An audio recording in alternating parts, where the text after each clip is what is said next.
Agad na namuo ang luha sa magkabilang mga mata ko. I was about to kneel to ask for his forgiveness but I was not able to do it because he strongly gripped my wrist. Kabado akong napatingala sa kanya pero magsasalita pa lang sana ako ay bigla niya akong kinaladkad paakyat sa ikalawang palapag. Wala akong lakas at wala ako sa sarili kaya nagpatangay ako sa hilan niya hanggang sa makarating kami sa isang kwarto na walang katao-tao. Malakas niyang sinara ang pinto nang makapasok kami kaya napatalon ako ng bahagya sa kaba at takot. Senyorito, sino nagsabi sa iyong sumilip ha? Madiin na tanong niya habang nakatutok sa akin ang mga mata. Tuluyan na niyang binitawan ng palapulsuhan ko kaya nagawa kong umatras ng dahan-dahan para lumayo sa kanya. Kaya habang umaatras ako ay siya ring paglapit niya. My heart is beating too fast right now. Para ako may himatay dahil sa kaba, lalo na dahil napasandal ako sa pader ng kwartong iyon kakaatras. Nakita kong napangisi ng maliit si senyorito bago ako tuluyang kinulong sa pagitan ng braso niya sa pader na iyon. Patawad po. Nanginginig na sambit ko pero mas inilapit niya lang ang hubad niyang pang itaas sa akin. Amoy na amoy ko na ang natural niyang amoy dahil sa lapit namin. Ilandi pa lang ang layo na mukha niya sa mukha ko at halos magdikit na rin ang mga ilong namin. Tumatama na ang mainit niyang hininga sa mga labi ko at mas lalo ako nakaramdam ng kakaibang init na hindi ko maipaliwanag. What did you see? He whispered sexily in my ear. Bahagya ako umiwas at napapikit kasi bahagyang tumama ang labi niya sa tenga ko. Ilang sandali pa ay naramdaman ko ang pareho niyang kamay sa bewang ko. Naging malalim ang paghinga ko at gustuhin ko mantingnan siya, hindi ko magawa.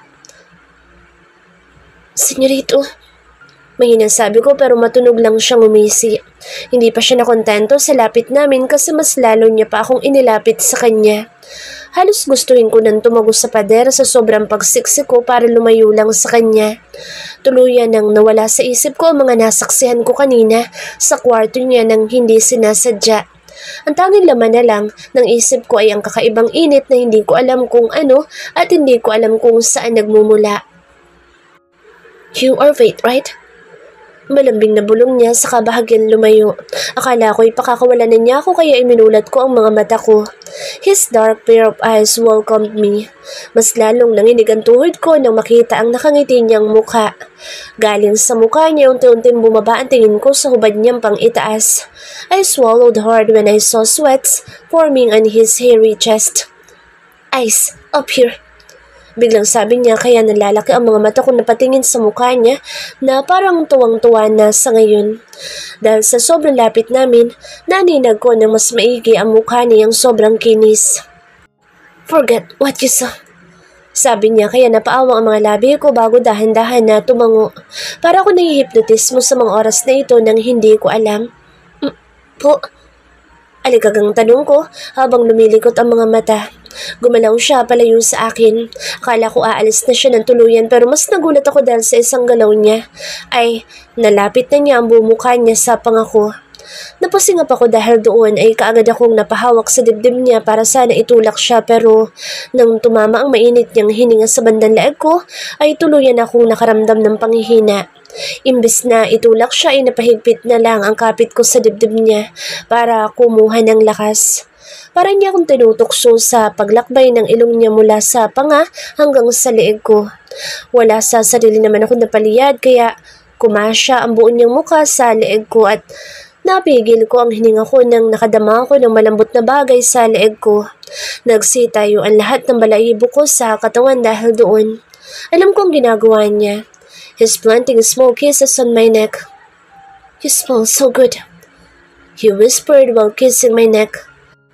Hindi ko alam pero gustong-gusto ko ang sensasyong ibinibigay niya sa akin ngayon. Parang may nabuhay na kung ano sa loob ng katawan ko na gustong lumabas. Sweet, he whispered once again before biting the skin of my neck.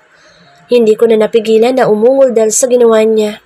Matunog siyang umisi dahil doon habang pinapatuloy ang paghalik sa leeg ko. Ilan sandali pa ay bigla siyang tumigil at tumingin sa mga mata ko. Nakaawang ang mga labi ko siyang tinitigan pabalik. I couldn't imagine my face right now but I hope I look good. Nakita ko mabilis niyang paghinga at ang pag-igting ng panga niya. Senyorito, nasabi ko kaya napangisi siya. Faith, he whispered before stepping away from me. Nangihina ako na pasandal sa pader habang nakatitig sa kanya. Parang ngayon lang tuluyang pumasok sa isip ko ang kapangahasan na ginawa. Gusto ko sampalin ang sarili ko dahil sa mga nangyari pero nanginig na lang ako sa kaba at takot. I am sweating a lot right now. Hindi ko alam kung ano sasabihin ko sa kanya. Hindi ko alam kung sino rin ang mali sa amin. Siya ba na nag-umpisa ng lahat o ako na nagpaubaya lang na parang babaeng bayaran? "You moan so sexy," he said using his cold and soft voice. So I swallowed hard at nag-aapoy ang mga mata niya. Napaawang ang mga labi ko para sana magsalita kaso naunahan niya ako. At ang sinabi niya ay nagbigay sa akin ng kakaibang pakiramdam na hindi ko mapangalanan. "I hope to hear it more often." My heart pounded so hard when I heard what he said. Gusto kong sumagot kaso hindi ko alam kung bakit parang napipina ako ngayon. Mas lalo siyang umisi pero nandoon pa rin ang apoy sa mga mata niya. Ilang sandali pa ay unti-unti siyang tumalikod saka parang modelong naglakad palabas ng kwartong ito. Naiwan ako na nangihina at nangiinit na nakasandal sa pader. Hinang-hina ang katawan ko at parang ramdam ko pa rin ang labi niya sa leeg ko. Pati ang paglakbay ng kamay niya sa katawan ko ay ramdam na ramdam ko pa rin. Ano nangyari? Bakit ko ginawa iyon? Bakit ko hinayaang gawin iyon? Faith. Naiiyak na bulong ko sa sarili ko habang nakasabunot sa sariling buhok. Kaagad na tumulo masaganang luha sa pisngi ko dahil sa pagkapahiya at pandidiri sa sarili. Hinayaan ko ang amo kong hawakan ako sa iba't ibang parte ng katawan at hinayaan ko siyang halikan ang leeg ko. At nabuhay niyang init sa katawan ko na siya lang ang nakakagawa. Bakit niya ginawa iyon? Matapos ko siyang mahuli na may katalik sa kwarto niya ay ginawa niya iyon sa akin? Ano ugalang naroon ng amo namin? Hindi na ito normal. Faith? Faith? Mabilis kong tinuyo ang luha sa pisngi ko nang marinig ang tawag ni Ate Gina sa labas. Nag-ayos din ako ng buhok sa kanang damit para hindi halatang may nangyaring kung ano sa pagitan ko at ng amo namin. Patuloy ang pagtawag niya sa labas kaya nang maayos ko ng sarili ko ay dali-dali akong lumabas. Kaagad ako nakita ni Ate Gina kaya pinanliitan niya ako ng mga mata na siyang nagpakaba sa akin. Hindi ko maiwasang isipin na baka alam niya ang mga nangyayari sa loob ng kwartong iyon. Napatikim ako sa kanailang na nag-iwas ng tingin sa kanya. Pawis na pawis ka, Faith. Pinagalitan ka ba ni senyorito? Ano ba nangyari? Sunod-sunod na tanong niya kaya bahagi ako napalunok dahil sa kaba. Wala, Ate Gina. Tara na po. Baka hinahanap na tayo ni Manang Janet sa kusina. May nasabi ko sa kanya una na maglakad pababa hanggang sa makarating ako sa kusina. Sumunod naman sa Ate Gina sa akin ng tahimik. Nang makita ko ni Manang Janet ay mabilis niya akong sinamaan ng tingin. Kaagad akong ngumiti ng mahina sa kanya pero masungit niya lang akong inirapan. Ikaw, Faith, bago ka pa lang dito pinapakita mo ng tabad ka. Magtrabaho ka. Kung hindi, hindi ka man lang makakatikim ng kahit na 1 buwan na sweldo dito. Sabi niya sa akin kaya napaawang ang mga labi ko sa kaba. Napalingon ako kay Ate Gina na mukhang natakot din sa sinabi ni Manang Janet kaya mabilis na tumulong sa pag-aayos ng mga plato. Sorry po. Sabi ko naman saka mabilis din na tumulong sa mga gawain. Pinilit kong alisin sa isip ko ang mga nangyari kanina para makapagtrabaho ako na maayos. At salamat dahil nagawa ko iyon ng walang kahit na anong pagpapaliya. Faith, tara samahan mo ko. Biglang sabi ni Ate Gina habang nagpupunas ako ng mga bagong hugas na plato. Kaagad ko siyang nilingon at nakita ko na may dala siyang isang tray na may laman ng mga pagkain. At may isang tray pa sa tabi niya na siyang ininuso niya sa akin. Sige po. Mahina sabi ko naman sabay kuha ng isang tray. Tara. Sabi niya pasabay lakad palabas ng kitchen. Sumunod naman ako nang hindi nagtatanong kung saan pupunta dahil imbes na sa main door kami dumaan ay sa pinto ang nasa bandang likuran kami dumaan. Habang naglalakad, dala-dala ang tray ay nakarinig ako ng tawa ng mga lalaki. Kaagad akong namutla sa kaba dahil narinig ko ang boses ng amo namin. Tumigil ako sa paglalakad kaya napatigil din si Ate Gina para lumingon sa akin. Faith, tara na. Kanina pa hinihintay na senyorito at mga kaibigan niya itong merienda. Sabi ni Ate Gina kaya napatingin ako sa mga tray na dala namin. Ngayon ko lang napansin na marami nga ang mga ito kaya siguradong marami ang kakain. Gusto kong bumalik na lang sa kusina dahil ayoko makita si Senyorito matapos nang nangyari kanina. Pero nang kumunot na ang noo ni Ate Gina ay wala na akong magawa. Wala din naman kasi talaga akong karapatan na tumanggi o humindi kasi nagtatrabaho lang din naman ako dito. Sa malaking pool pala kami pupunta. Ilang metro pa ang layo namin ay kaagad ko nang nakita ang 5 babae na nakasuot ng bra at panty lang na parang labas na mga kaluluwa nila. My eyes widened in shock. "Here's the food!" Sigaw na isang babae sa mabilis na umahon sa tubig. Ako ang nahiya kasi parang mahuhulog ang bra na suot niya pero wala lang sa kanya iyon. Sumabay ako kay Ate Gina sa paglalakad pero bigla akong nanghina nang makita ang 2 paras ng mata na nakatingin sa akin. Nanuyo ang lalamunan ko nang makita ang basang katawan ng Senyorito na kasalukuyang nakaupo sa gilid ng swimming pool. May katabi siyang 2 lalaki na kapwa nakangisi habang nakatingin sa direksyon namin. "Wait, bilisan mo!" Sabi ni Ate Gina kaya wala akong nagawa kung hindi ang mas lumapit pa para mailagay ang mga pagkain sa maliit na lamesa. Malapit kina Senyorito. Wala sa sariling napasulyap ako kay Senyorito at nanghina ang tuhod ko nang makita na nakasunod ang mga mata niya sa akin. Nagtama ang mga mata namin at nakita ko kung paano niya ako hagurin ng tingin at pagkatapos niyang gawin iyon ay ngumisi siya, saka umiling. "Hi, Miss Maid. You're pretty." Sabi ng isang lalaki na nasa tabi lang na Senyorito kaya nalipat ang tingin ko doon. I saw the guy smiling at me from ear to ear. Awkward man ay ngumiti na lang din ako sa lalaki ng tipid bago tuluyan na hinila sa Ate Gina paalis. Kabog na kabog ang dibdib ko habang naglalakad ako at parang gusto ko na lang na lumuhod para makahinga naman ng konti. "Pretty ka daw," sabi ni Sir Jean. "Taray mo. Gwapo din, hindi ba?" "Para sa'yo, sino ang mas gwapo sa kanila na Senyorito?" Kinikilig na tanong ni Ate Gina habang ako dito ay hindi na alam ang gagawin sa sobrang kaba at hiya. Nakakahiya na humarap umapakita sa kanya dahil sa mga nangyari kanina. Nakakahiya ang ginawa kong pagpayag ng ganoon lang. Nakakahiya at nakakasuka. "Hoy, ano ka ba? Kanina ka pa na parang natatae." Puna ulit ni Ate Gina kaya napahinga ko ng malalim.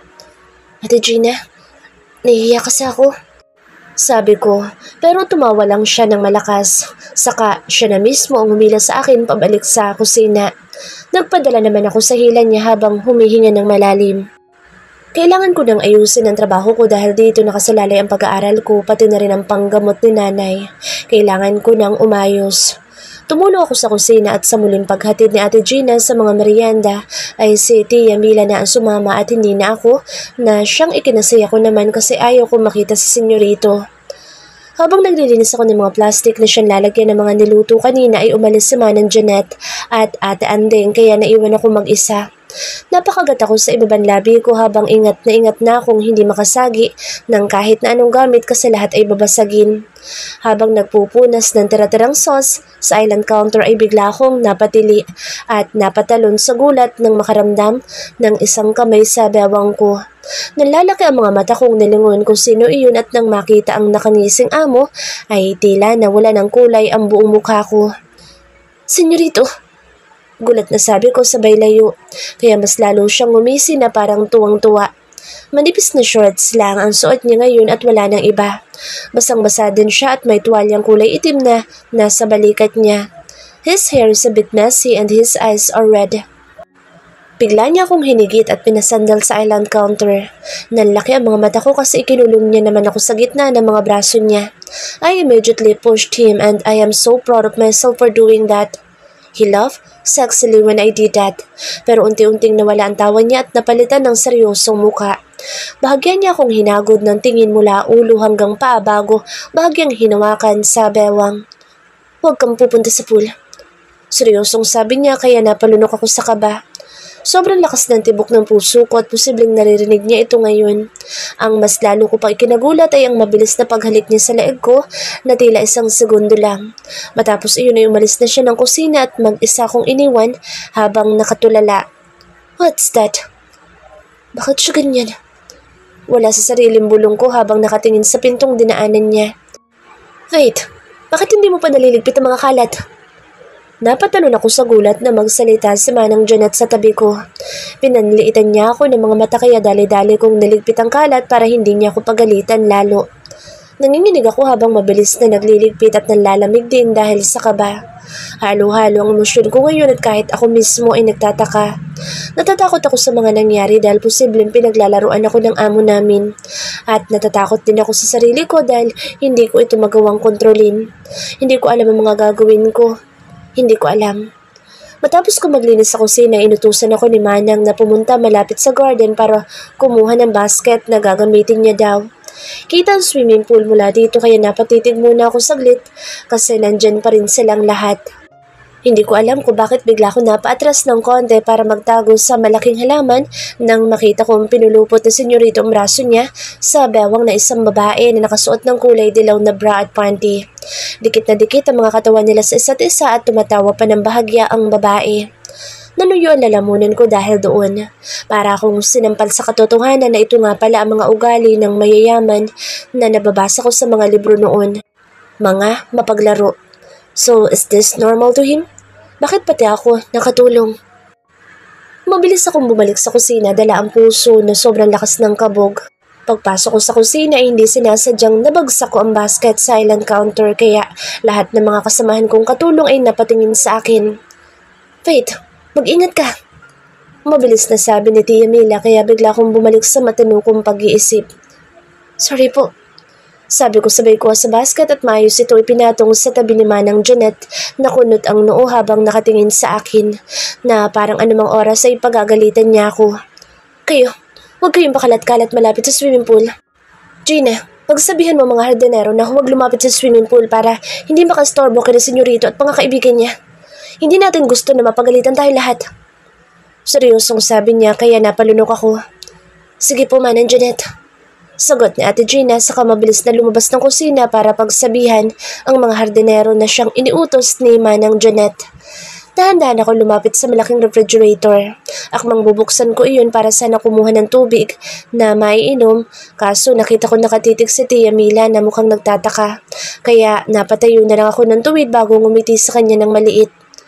Namumutla ka, Faith. Mais lang bang pakiramdam mo? Nag-aalala na tanong niya sa akin. Lumapit pa siya sa akin, saka hinawakan ako sa balikat kaya tumango ako ng dahan-dahan habang nakangiti ng bahagya para maipakitang ayos lang talaga ako. Opo, namimiss ko lang sa nanay at tatay. Sabi ko kaya ngumiti siya na malungkot sabay tapik ng mahina sa balikat ko. Ayos lang yan, Faith. Isipin mo na para din sa kanilang dalawa ang pagtatrabaho mo dito. Mahinang sabi niya saka ako iniwan para bumalik sa ginagawa. Napabuntong hininga naman ako at napakagat sa ibabang labi dahil ang pamutla ko ngayon ay hindi dahil sa pagkamis ko sa mga magulang ko. May ibang rason ito na sadyang hindi ko lang matanggap. Gusto ko magtrabaho ng marangal, payapa at tahimik. Gustong-gusto ko makatulong sa pamilya ko at para mapaaral ko na rin ang sarili ko. Pero hindi ko akalain na makakaranas ako ng iba't ibang klase ng karanasan na kailan may hindi ko naisip. Napahinga na lang ulit ako ng malalim saka itinigil na ang pag-iisip para makapagtrabaho na ako ng maayos. At mabuti at nakisama sa akin ang tadhana kaya nagawa ko ng maayos sa mga iniuutos sa akin. Hindi ako umalis sa kusina sa mga nalalabing oras na iyon hanggang sa sumapit ang dilim. Matapos maghapunan ay sabay-sabay kami mga katulong na bumalik sa aming quarters para maglinis na ng katawan. Hindi ka pa matutulog? Tanong ni Tia Mila sa akin habang nakahiga na siya sa sarili niyang kama. Matutulog na po. Sabi ko sa kapatagilid na rin na humiga sa malambot kong kama na tila gustong-gusto ng katawan ko. Dahan-dahan kong ipinikit ang mga mata ko dahil sa pagod. Ang malamig na aircon ay marahang dumadampi sa balat ko kaya mas lalo kong ibinalot ang katawan ko ng kumot habang nakapikit. I am mentally and physically tired so sleepiness invades me. Unti-unti akong tinangay ng antok sa mga sandaling iyon na walang ibang iniisip kung hindi ang pakiramdam ng paghagod ng labi ni senyorito sa leeg ko kanina. Sa kalagitnaan ng aking pagkakahimbing ay isang mainit na tagpo sa pagitan namin ni senyorito ang biglang lumitaw sa aking balintataw. At sa mga oras na iyon ay bumangon ako ng mabilis habang pawis na pawis. Bumalik sa alaala ko ang panaginip ko kung saan may ginagawa kaming hindi kanais-nais ng amo ko. Nalaki ang mga mata ko saka nagpalingalinga sa paligid at nakita ko na tulog na lahat ng kasama ko. Nanlalamig akong tumayo mula sa kama ko at ako na mismo ang nakaramdam ng hiya. Diyos ko. Naiiyak na sabi ko kasi paulit-ulit na sa isip ko mga ungol na parang sabik na siyang napapanaginipan ko kanina. We were almost having sex on my dream. Naninindig ang balahibo ko habang pilit na inaalis sa isip ang panaginip na parang totoo. Parang totoo kasi tandang-tanda ko kung paano ko umungol at kung paano niya ako halikan. Kung paano kami naghalikan at kung paano ko hinaplos ang katawan niya. Hindi ako makahinga ng maayos kaya tumakbo ko palabas ng quarters namin. Nang makarating sa labas ay napasandal ako sa pader para kumuha ng lakas. Memories of him kissing my neck flashed on my mind. Mas lalo kong hindi mapakali kaya mabilis kong kinagat ang ibabang labi ko ng medyo malakas kaya nalasahan ko ang konting dugo pero wala akong pakialam. Wait, ang bastos mo? Sabi ko sa sarili ko at ilang minuto pang nanatili doon bago nagba siyang bumalik sa loob para matulog na. Pero kahit anong pilit kong matulog ay hindi ko magawa kasi paulit-ulit na bumabalik sa isip ko ang panaginip na kasing linaw ng memorya ko sa mga oras na ito. Dilat na dilat ako hanggang sa mag-umaga na kaya pinili ko na lang na bumangon at mag-ayos para sa trabaho. Gusto kong kalimutan ang makamundong panaginip na iyon pero kusa itong pumapasok sa isipan ko. I want to cry because this can't happen to me. My tears doesn't want to cooperate. Wait! Uy! Dali na! Ay, Evan! Gulat na sabi ko sabay talo ng mahina kaya nanlaki ang mga mata ko. Nanlaki din ang mga mata ni Ate Gina na siyang nanggulat sa akin dahil sa pangalang sinabi ko. Ano? Anong Ivan? Ivan Bililos? Ivan Bililos ang pangalan ng senyorito? Gusto mo ba siya? Sunod-sunod na sabi niya kaya nag-init ang pisngi ko sa hiya na siyang naging dahilan kaya nag-iwas ako ng tingin sa kanya. Hindi, ano kasi? May classmate akong Ava ng pangalan noon. Naalala ko lang siya ngayon. Awkward na palusot ko habang naglililikot ang mga mata. Pero imbes na maniwala siya ay kinurot niya pa ako sa tagiliran. Usus, maniwala ko. Huwag ka mag-alala kasi gwapo naman talaga sa senyorito natin. Sabay na lang natin siyang pagnasahan. Kinikilig na sabi ni Ate Gina kaya napaawang ang mga labi ko. Huh? Sabi ko na parang wala sa sarili kaya muli niya akong kinurot sa tagiliran bago hinila palabas ng quarters namin at wala na akong nagawa kung hindi magpahila sa kanya. Sa main door kami dumaan ni Ate Gina pero kakapasok pa lang namin nang mamataan ko ang isang tila Diyos na bumaba sa lupa. Nanlaki ang mga mata ko at kaagad na yumuko kasi yun din ang ginawa ni Ate Gina. Magandang umaga, senyorito. Bati ni Ate Gina na gusto ko ring sabihin pero may bumara na sa lalamunan ko kaya hindi ko na magawa pang magsalita. Siniko ako ng bahagya ni Ate Gina kaya dahan-dahan ako napatingin sa harapan. Kaagad na nagtama ang mga mata namin ni senyorito kaya napalunok ako ng dahan-dahan. Seeing him right now made me remember my dream. The way I moaned and the way his lips moved with mine. Wala sa sariling napatingin ako sa mapupulan niyang mga labi. Faith, dalan mo ko ng kape sa kwarto ko. Biglang sabi niya kaya mabilis kong itinigil ang pagtitig sa mga labi niya. Nanginginig akong tumango bilang sagot at nakita ko siyang hinagod muna ako ng tingin bago tuloy-tuloy na umakyat sa hagdanan na tila isang modelong hindi kailanman nakatapak sa putik. I feel you, Faith. Ang gwapo, hindi ba? Biglang pagsasalita ni Ate Gina kaya napakurap ako at mabilis na umiling. Kape daw. Sabi ko saka mabilis na dumiretso sa kusina. Sumunod naman sa Ate Gina na patawa-tawa pa na parang nanunudyo. Sino maghahatid ng kape ng senyorito? Bungad kaagad ni Manang Janet nang makapasok kami sa kusina kaya mabilis akong itinulak ni Ate Gina. Si Faith daw po sabi ni senyorito kanina.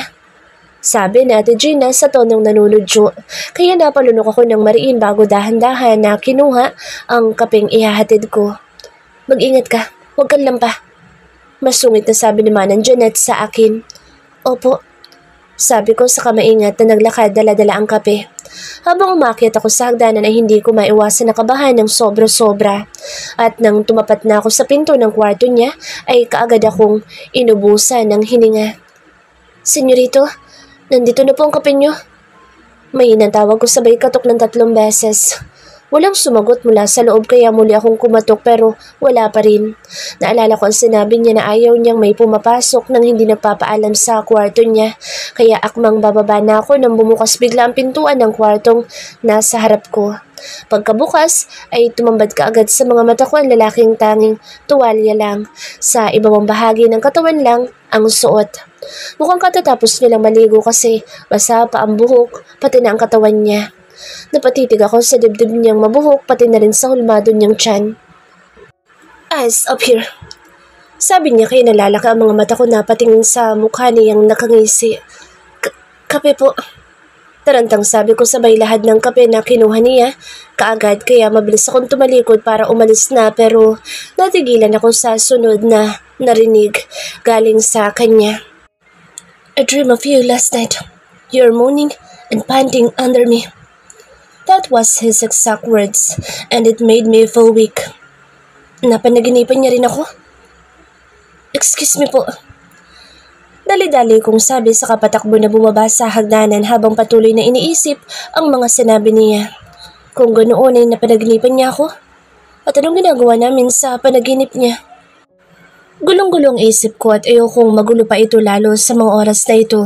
Ayokong isipin ang mga sinabi niya pero kusa itong kumakatok sa isipan ko kaya hindi ko magawang kalimutan. Hindi ako makapaniwala na napanaginipan niya ako at alam kong kamunduhan din iyon. I don't like this. May parang connection kami na hindi ko matukoy at hindi ko alam kung gusto ko ba o hindi. Nagtatrabaho ako dito at gusto ko sana magtrabaho ng tahimik pero paano kung meron ng mga ganito? Kanina ka pa hinahanap ni Manang Janet. Saan ka pa ba galing? Pabulong na tanong sa akin ni Tia Mila. Nang pumasok ako sa kusina kaya napanunok ako ng mariin. Kinalma ko muna kasi kanina ang sarili ko sa labas bago ako nagpasyang bumalik dito sa kusina. Sorry po. Sabi ko kaya napabuntong hininga si Tia Mila na parang siya ang hirap na hirap. Wait, umayos ka naman. Hindi mo na hawak ang oras mo dito kasi nagtatrabaho tayo. Malalago tayong pareho kapag patuloy ka nga asta ng ganyan. Sabi niya pa, kaya napalunok ako bago tumango. Ayusin niyo na lamesa sa garden. Doon kakaan si senyorito ngayong umaga. Masungit na utos ni Manang Janet, kaya ako na ang nagpresenta at sa Ate Ann dahil kami ang walang ginagawa. Sabay kaming pumunta sa garden at mabilis naming nilinis ang lamesang gawa sa salamin na nakakatakot upuan kasi baka mabasag. Ingat na ingat ako habang naglilinis at si Ate Ann naman ay nag-aayos na malaking vase na nasa gilid lang malapit sa table. Bumaba din sa amin ng mga hardinero at gwardya habang nagtatrabaho kami kaya si Ate Ann ay todo bati namang pabalik. Napangiti na lang ako sa inasta niya kasi para siyang teenager. Faith, ilang taon ka na nga ulit? Tanong niya sa akin matapos niyang kumaway-kaway sa mga gwardya. 20 po. Magalang nasagot ko kaya napasinghap siya ng mahina dahil sa gulat. Ang bata mo pa pala? College ka na? Tanong niya ulit kaya tumango ako at ngumiti ng may panghihinayang para sa pag-aaral na pilit kong tinalikuran. Kailangan ko kasi maging praktikal sa mga gagawing desisyon. Praktikal para tumulong muna bago abutin ang gusto ko. Opo, natapos ko pang first year ko at second year na sana ako ngayong taon pero mag-iipon po muna ako. Mahinang sabi ko kaya tumangutango naman siya. Tama yan. Kita mo tong mansyon na to? Ang sarap manirahan ng ganito. Tapos may mga katulong ka na isang utos mo lang susunod ka agad. Ang sarap maging mayaman kaya magtapos ka ng pag-aaral. Sabi niya na sinang-ayunan ko naman kaagad dahil yun din ang gusto ko sa buhay. Hindi ko man mabigyan ng ganito karangyang buhay si nanay at tatay pero gusto ko na kahit paano ay makaahon din kami sa kahirapan. Yung tipong hindi kami namomroblema ng pera araw-araw at hindi namin kailangan mabaon sa utang para lang makakain ng 3 beses sa isang araw. Kaya kailangan ko magsumika para kahit paano ay magawa ko iyon ng paunti-unti. Habang naglilinis ako ay salita naman ng salita si Ate Ann na parang aliw na aliw. Ngayon lang kami nakapag-usap ng ganito kasi sa Ate Gina at Tia Mila ang lagi kong kasama. Kaya ngayon ko lang din nalaman na masaya pala siyang kasama. Mataas ang pangarap niya sa buhay kaya halos halikan niya ang mga naglalakihang vase na nakatayo sa gilid. Dolyar, ang halaga nito. Ang ganda hindi ba? Kasi laki ko na. Natutuwang sabi niya sabay yakap sa vase na halos kasing tangkad nga lang siya kasi maliit siya. Napatawa ko ng konti sa kamarahan na tumango. Hindi pa siya nakontento sa sagot ko kasi hinilan niya pa ako para lumapit sa kanya at idinikit sa malamig na vase. Matangkad ako kaya mas mataas ako sa vase. Hindi kagaya ni Ate Ana, pantay lang talaga sa vase ang tangkad niya. Bakit kaya bumibili ang mga mayayaman ng ganito? Ang dami na dito sa mansyon. Kung medyo maliit lang ito, nanakawin ko na sa kaibabenta. Natatawang sabi niya kaya nanlaki ang mga mata ko. Pagagalitan tayo ate, tara na. Saway ko sa kanya pero umiling lang siya. Hindi yan. Tara sa loob. May mas magandang vase doon na kulay ginto. Nakita mo na ba yun? Tara, ipapakita ko sa'yo. Excited na tanong niya at hindi na ako nakapalagpa nang higitin niya ako papasok sa loob. Ate Ann, baka hinahanap na tayo ni Manang dyan. Titingnan lang natin yung gintong vase. Joke lang. Sabi niya sabay turo ng vase na tinutukoy niya na nakalagay malapit sa hagdanan. Tumango naman ako kasi nakita ko na at nakakamangha nga talaga dahil halatang purong ginto ito. Ang ganda nga po. Sabi ko habang nakatitig sa vase na ginto. Mabilis naman akong hinila ni Ate Ann palapit dito at nang makalapit ay kaagad niyang niyakap ang vase. Natawa naman ako kasi para talaga siyang bata kung umasta. At yan din, may mga kristal pa sa paligid. Sabi ni Ate Ann sabay turo sa isang vase na katabi ng gintong vase. Nakita ko ang malaking vase na babasagin na may kumikinang na mga kristal sa paligid. Kapag mayaman talaga kahit ano lang binibili. Hula ko, milyon-milyon ang halaga ng mga vase dito sa mansyon na ito. Nakakatakot hawakan dahil kahit buong buhay akong kumayod ay hindi ko mababayaran ng ganyan kapag nabasag. Tara, picturean mo ko sa vase na to. Excited na sabi niya sabay bigay sa akin ng cellphone na galing sa bulsa ng apron na kasama sa uniform namin. Ayoko sana kaso pumasto na siya sa vase na babasagin kaya kinuha ko na lang ang cellphone niya para kuhanan siya ng picture. Gandahan mo! Tuwang-tuwa na sabi niya sabay talon-talon ng bahagya. Ito na po! Sabi ko sabay pakita na sa kanya ng picture na kinuha ko. Tumalon siya sa tuwa nang makita ang picture at kaagad niyang inagaw sa akin ng cellphone. So sobrang excited niya ay napatalon muli siya ng maraming beses tabi ng vase kaya nasagi niya ito. Gumalaw ang vase at akmang hahawakan ko ito para hindi tuluyang matumba. Kaso nasagi muli ng siko ni Ate Ann. Kaya nabingi na lang kaming pareho sa tunog ng matumba at mabasag ito sa sahig. Nanlaki ang mga mata ko at saka napalingon kay Ate Ann na namumutla na ngayon.